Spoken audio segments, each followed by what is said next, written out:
बलूचिस्तान में शदीद बर्फबारी और मुश्किल हालात के बावजूद पाक फौज रेलवे ट्रैक्स की निगरानी पर मामूर है। जाफर एक्सप्रेस और बोलान एक्सप्रेस के मुसाफिरों की हिफाजत के लिए पाक फौज के जवान बर्फबारी में भी मुसलसल अपनी ड्यूटी अंजाम दे रहे हैं। सख्त मौसम और कठिन हालात में भी रेलवे लाइनों की सिक्योरिटी पर कोई समझौता नहीं किया जा रहा। बलूचिस्तान में शदीद बर्फबारी और मुश्किल हालात के बावजूद पाक फौज रेलवे ट्रैक्स की निगरानी पर मामूर है। जाफर एक्सप्रेस और बोलान एक्सप्रेस के मुसाफिरों की हिफाजत के लिए पाक फौज के जवान बर्फबारी में भी मुसलसल अपनी ड्यूटी अंजाम दे रहे हैं। सख्त मौसम और कठिन हालात में भी रेलवे लाइनों की सिक्योरिटी पर कोई समझौता नहीं किया जा रहा। बलूचिस्तान में शदीद बर्फबारी और मुश्किल हालात के बावजूद पाक फौज रेलवे ट्रैक्स की निगरानी पर मामूर है।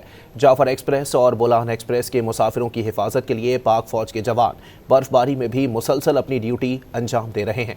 सख्त मौसम और कठिन हालात में भी रेलवे लाइनों की सिक्योरिटी पर कोई समझौता नहीं किया जा रहा।